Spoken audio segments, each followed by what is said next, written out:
नमस्ते दोस्तों, हम आ चुके हैं प्रॉफिट और लॉस का एक और बेहतरीन सवाल लेके। हमें क्वेश्चन में क्या कह रहा है, देखिए। एक्स ने एक उत्पादन खरीदा और उसे वाई को 2100 में बेच दिया। वाई ने उस उत्पादन पे 50% और अधिक अंकित किया और उस पर 12% का छूट भी दिया। ठीक है, उसके बाद क्या होता है, जो वाई को ना लाभ प्राप्त होता है। और क्वेश्चन में कह रहा है एक्स का जो लाभ होता है ना वाई के लाभ के बराबर होता है। तो एक्स ने उसको कितने रुपए में करता है, हमको वो पूछ रहा है। बहुत आसान क्वेश्चन है, देखिए कैसे करेंगे। हमें क्या कह रहा है, एक्स ने कितने में एक्स ने क्या किया, वाई को कितने में बेचा, 2100 रुपए में बेचा। ठीक है, 2100 में बेचा और वाई ने क्या किया, वो जो 2100 में करता है ना, उस पर 50% और अधिक वैल्यू उस पर क्या किया, एड ऑन किया। तो यानी टोटल वैल्यू 100% होती है, 50% और यानी 150%। तो यानी इसका 150% निकाल लेंगे डायरेक्ट। ठीक है, 2 जीरो से 2 जीरो।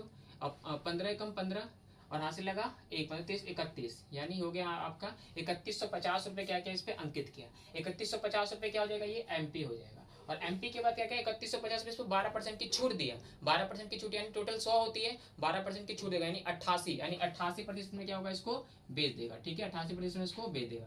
जीरो से जीरो गया। ठीक है, अब 5 6 30, 5 3 15, 5 2 10, इसको करेंगे 44 से। ठीक है, 63 को 44 हमको गुना करना पड़ेगा। 4 3 12, 4 6 24 और 4 3 12 और 1, तो 2 1 3 3 4 7, 7 आ जाएगा और 2 1 कितना आ जाएगा, 2 1 3 37। 37 का 7 हाथ से लगा 3, 4 6 24, 24 3 27, यानी 2772 में क्या किया, उसको भेज दिया। लेकिन अब क्या कह रहा है, ये क्या है, एक्स का क्या है, सीपी क्या है, ये सीपी और ये क्या है, एसपी। और हमको पता है एसपी में से जब सीपी को घटाएंगे तो वही तो लाभ प्राप्त होता है। तो लाभ कितने का हो रहा है, 2 7 6, यानी 672 रुपए का। और हमको क्या कह रहा है, एक्स का जो लाभ है वाई के लाभ के बराबर है। तो यानी एक्स को कितने में बेचा, 2100 में, और ये लाभ हुआ है। तो यानी जब हम सीपी में से क्या घटा देंगे, लाभ घटा देंगे, तो हमको क्या पता चल जाएगा, एसपी में से जब हम लाभ घटा देंगे तो क्या पता चल जाएगा हमको, सीपी जितने में उतने खरीदा है तो इसको घटा देंगे 2100 में से। तो 0 में से 2 गया यानी 8, 9 में से 7 गया तो बचा 2, अब बचा 20, 20 में से 6 गया तो यानी 14, यानी 1428 रुपए में क्या था,